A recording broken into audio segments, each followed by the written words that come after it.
बोलिए शिव शंकर भगवान की जय।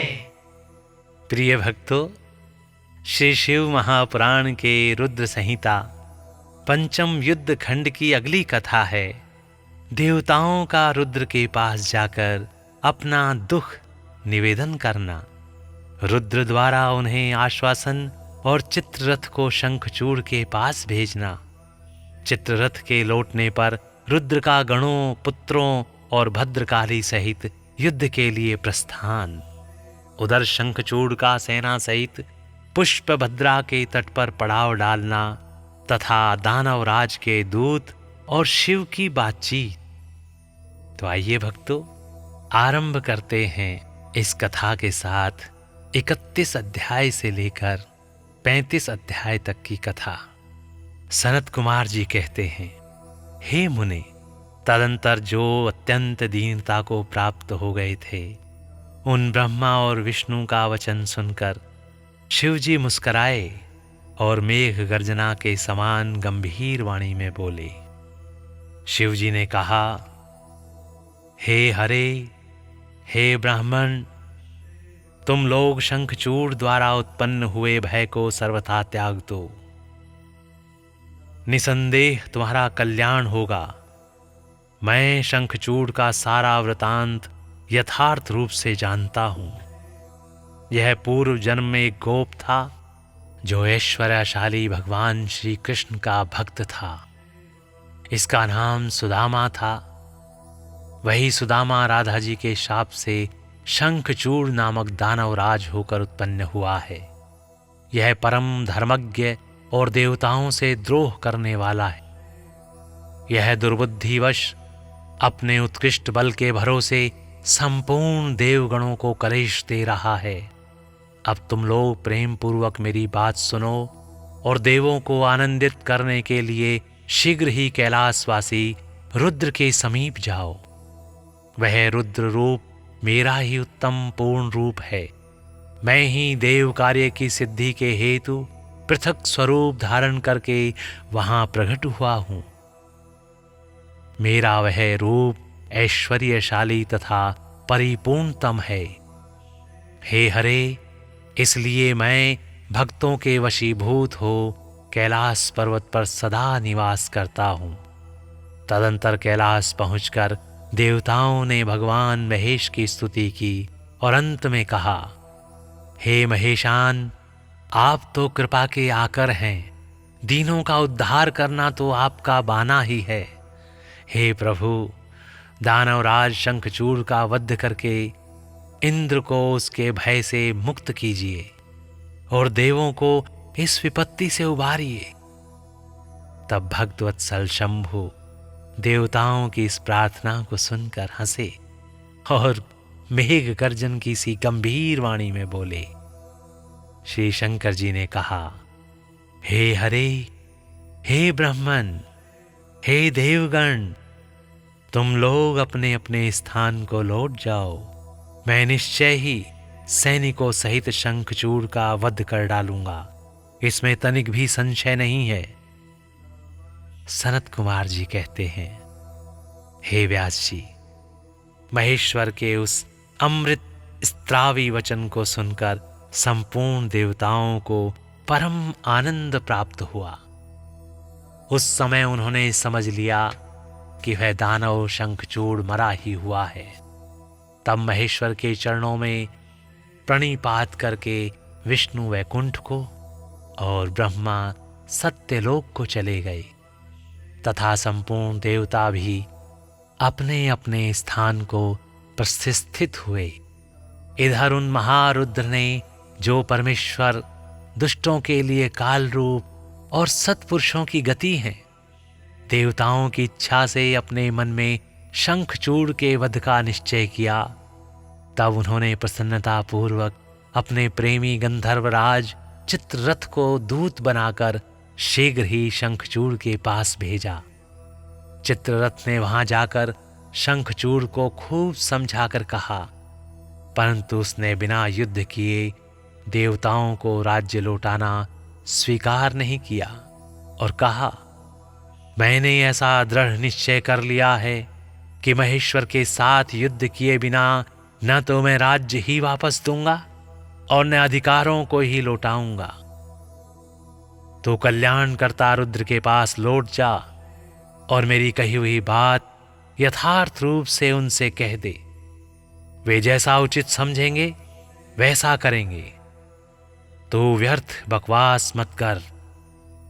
सनत कुमार जी कहते हैं, हे मुनि श्रेष्ठ, यों कहे जाने पर वह शिवदूत पुष्पदंत चित्ररथ अपने स्वामी महेश्वर के पास लौटा और उसने सारी बातें ठीक ठीक कह दी। तब उस दूत के वचन को सुनकर देवताओं के स्वामी भगवान शंकर को क्रोध आ गया। उन्होंने अपने वीरभद्र आदि गणों से कहा।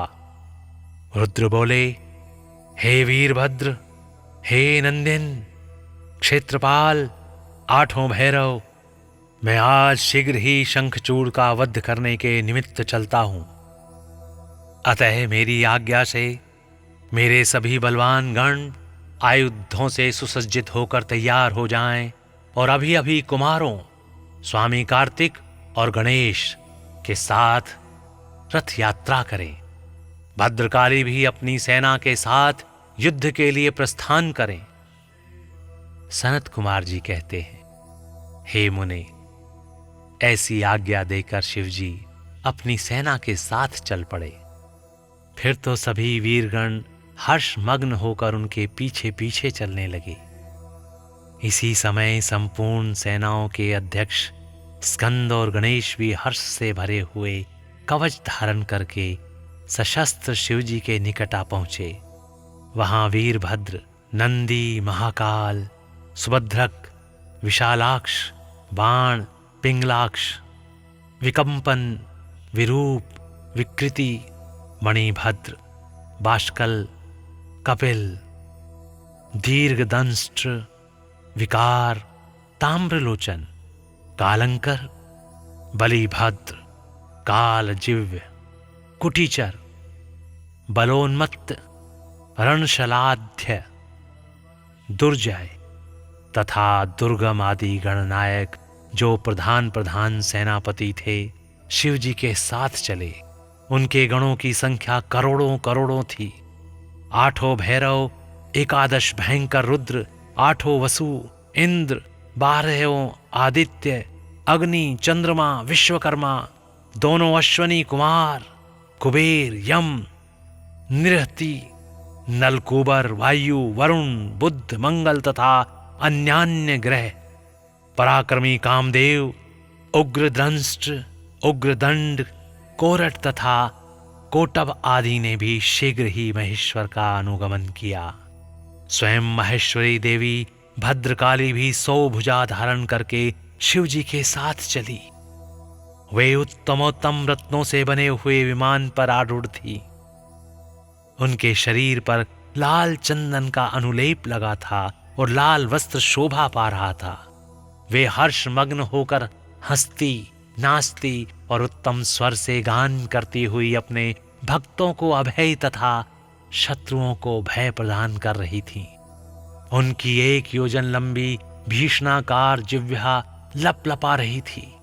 वे अपने हाथों में शंख, चक्र, गदा, पद्म, ढाल, तलवार, धनुष, बाण, 1 योजन विस्तार वाला गहरा गोलाकार खप्पर, गगनचुंबी त्रिशूल, 1 योजन लंबी शक्ति, मुग्धर, मूसल, वज्र, खड़ग, तीखा फलक, वैष्णवास्त्र, वरुणास्त्र, वाव्यास्त्र, नागपाश, नारायणास्त्र, गंधर्वास्त्र, ब्रह्मास्त्र, गरुड़ास्त्र, पर्जन्यास्त्र, पाशुपतास्त्र, जिम्भ्रणास्त्र, पर्वतास्त्र, महान पराक्रमी सूर्यास्त्र, काल काल, महानल, महेश्वरास्त्र, यमदंडास्त्र, सम्मोहनास्त्र तथा समर्थ दिव्य अस्त्र और अन्यान्य सैकड़ों दिव्यास्त्र धारण किए हुए थी। करोड़ों योगिनियों तथा डाकनियां उनके साथ थी। फिर भूत, प्रेत, पिशाच, कुष्मांड, ब्रह्म राक्षस, वेताल राक्षस, यक्ष और किन्नर आदि से घिरे हुए स्कंद ने पिता के पास आकर उन चंद्रशेखर को प्रणाम किया और उनकी आज्ञा से पार्श्वभाग में स्थित होकर सहायक का स्थान ग्रहण किया। तदंतर रुद्र रूपधारी शंभु अपनी सारी सेना को एकत्रित करके शंखचूड़ के साथ लोहा लेने के लिए निर्भयता पूर्वक आगे बढ़े और देवताओं का उद्धार करने के लिए चंद्रभागा नदी के तट पर मनोहर वट वृक्ष के नीचे खड़े हो गए। हे व्यास जी, उधर जब शिवदूत चला गया तब प्रतापी शंखचूड़ ने महल के भीतर जाकर तुलसी से वह सारी वार्ता कह सुनाई। शंखचूड़ ने कहा, हे देवी, शंभु के दूत के मुख से रण निमंत्रण सुनकर मैं युद्ध के लिए उद्धत हुआ हूं और उनसे जूझने के लिए मैं निश्चय ही जाऊंगा। तुम इसके लिए मुझे आज्ञा दो। यूं कहकर उस ज्ञानी ने अपनी प्रिया को नाना प्रकार से समझाया। फिर ब्रह्म मुहूर्त में उठकर प्रातः कृत्य समाप्त किया और पहले नित्य कर्म पूरा करके बहुत सा दान किया। तत्पश्चात अपने पुत्र को संपूर्ण दानों के राज्य पर अभिषिक्त करके उसे अपनी भार्या, राज्य और सारी संपत्ति समर्पित कर दी। पुनः जब उसकी प्रिया तुलसी रोती हुई उसकी रण यात्रा का निषेध करने लगी तब राजा शंखचूड़ ने नाना प्रकार की कथाएं कहकर उसे ढाढ़स बंधाया। तदंतर उस समादृत दानवराज ने कवच धारण करके युद्ध करने के लिए उद्धत हो अपनी वीर सेनापति को बुलाकर उसे आदेश देते हुए कहा। शंखचूड़ बोला, हे सेनापति, मेरे सभी वीर जो संपूर्ण कार्यों में कुशल और समर में शोभा पाने वाले हैं, आज कवच धारण करके युद्ध के लिए प्रस्थान करें। शूरवीर दानवों और दैत्यों की 86 टुकड़ियां तथा बलशाली कंकों की निर्भीक सेनाएं अस्त्र शस्त्र से सुसज्जित होकर नगर से बाहर निकले। करोड़ों प्रकार के पराक्रम प्रकट करने वाले जो असुरों के 50 कुल हैं, वे भी देवों के पक्षपाती शंभु से युद्ध करने के लिए प्रस्थित हो। मेरी आज्ञा से धौम्रों के 100 कुल भी कवच से विभूषित हो शंभु के साथ लोहा लेने के लिए शीघ्र ही निकलें। कालकेयों, मौर्यों, दौर हृदयों तथा कालकों को भी मेरी यह आज्ञा सुना दो कि वे रुद्र के साथ संग्राम करने के लिए रण सामग्री से सुसज्जित हो चलें। सनत कुमार जी कहते हैं, हे मुने, सेनापतियों को यों आदेश देकर असुरों का राजा महाबली दानवेंद्र शंखचूड़ सहस्त्रों प्रकार की बहुत बड़ी सेनाओं से घिरा हुआ नगर से बाहर निकला। उसका सेनापति भी युद्ध शास्त्र में निपुण, महारथी, महान शूरवीर और रणभूमि में रथियों में अग्रगण्य था। इस प्रकार युद्ध स्थल में वीरों को भयभीत कर देने वाला वह दानवराज 3 लाख अक्षौहिणी सेनाओं पर शासन करता हुआ शिविर से बाहर निकला और उत्तमोत्तम रत्नों द्वारा निर्मित विमान पर आरूढ़ हो गुरुजनों को आगे करके युद्ध के लिए चल पड़ा। आगे बढ़ने पर वह पुष्पभद्रा नदी के तट पर सिद्धाश्रम में जा पहुंचा। वहां एक मनोहर वट वृक्ष विराजमान था। वह सिद्धि क्षेत्र सिद्धों को उत्तम सिद्धि प्रदान करने वाला था। पुण्य क्षेत्र भारत में वह कपिल का तपह स्थान कहलाता था। वह भूभाग पश्चिम समुद्र से पूर्व, मलय पर्वत से पश्चिम, श्रीशैल से उत्तर और गंधमादन से दक्षिण था। उसकी चौड़ाई 5 योजन और लंबाई 500 योजन थी।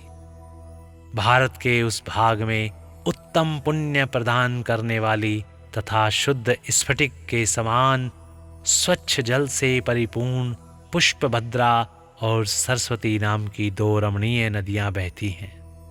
सदा सौभाग्य से संयुक्त रहने वाली लवण सागर की प्रिया भार्या पुष्पभद्रा सरस्वती के साथ हिमालय से निकली है और गोमंत पर्वत को बाएं करके पश्चिम समुद्र में जा मिली है। वहां पहुंचकर शंखचूड़ ने शिवजी की सेना को देखा। हे मुने, उसने पहले शिवजी के पास एक दानवेश्वर को दूत के रूप में भेजा।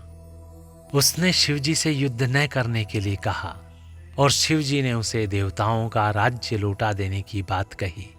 अंत में महेश्वर ने कहा, हे दूत, हम किसी का भी पक्ष नहीं लेते, क्योंकि हम तो कभी स्वतंत्र रहते ही नहीं, सदा भक्तों के अधीन रहते हैं और इनकी इच्छा से उन्हीं का कार्य करते रहते हैं। देखो, पूर्व काल में ब्रह्मा की प्रार्थना से पहले पहल प्रलय समुद्र में श्री हरि और दैत्य श्रेष्ठ मधुकैटभ का भी युद्ध हुआ था। पुनः भक्तों के हितकारी उन्हीं श्री विष्णु ने देवताओं के प्रार्थना करने पर प्रहलाद के कारण हिरण्याकश्यपु का वध किया था। तुमने यह भी सुना होगा कि पहले जो मैंने त्रिपुरों के साथ युद्ध करके उन्हें भस्म कर डाला था, वह भी देवों की प्रार्थना पर ही हुआ था। पूर्व काल में सर्वेश्वरी जगत जननी का जो शुंभ आदि के साथ युद्ध हुआ था और जिसमें उन्होंने उन दैत्यों का वध कर डाला था, वह भी देवताओं के प्रार्थना करने पर ही घटित हुआ था। वे ही सभी देवगण आज भी ब्रह्मा के शरणापन्न हुए थे। तब वे उन देवताओं और श्री हरि के साथ मेरी शरण में आए थे। दूत, इस प्रकार ब्रह्मा, विष्णु और देवगणों की प्रार्थना के वशीभूत हो देवों का अधीश्वर होने के कारण मैं भी युद्ध के लिए आया हूं। तुम भी तो महात्मा श्री कृष्ण के श्रेष्ठ पार्षद हो। अब तक जो जो दैत्य मारे गए हैं, उनमें से कोई भी तुम्हारी समानता नहीं कर सकता। इसलिए हे राजन, देव कार्य की सिद्धि के लिए तुम्हारे साथ युद्ध करने में मुझे कौन सी बड़ी लज्जा होगी, अर्थात कुछ नहीं, क्योंकि मैं ईश्वर हूं और देवताओं ने मुझे विनय पूर्वक भेजा है। अतः तुम जाओ और शंखचूड़ से मेरी बात कह दो। वह जैसा उचित समझेगा वैसा करेगा। मुझे तो देवताओं का कार्य करना ही है। यूं कहकर कल्याण करता महेश्वर चुप हो गए। तब शंखचूड़ का वह दूत उठा और उसके पास चल दिया। बोलिए शिव शंकर भगवान की जय। प्रिय भक्तों, इस प्रकार यहाँ पर श्री शिव महापुराण के रुद्र संहिता पंचम युद्ध खंड की ये कथा और 31 से लेकर 35वें अध्याय तक की कथा समाप्त होती है। बोलिए शिव शंकर भगवान की जय। ओम नमः शिवाय। ओम नमः शिवाय। ओम नमः शिवाय।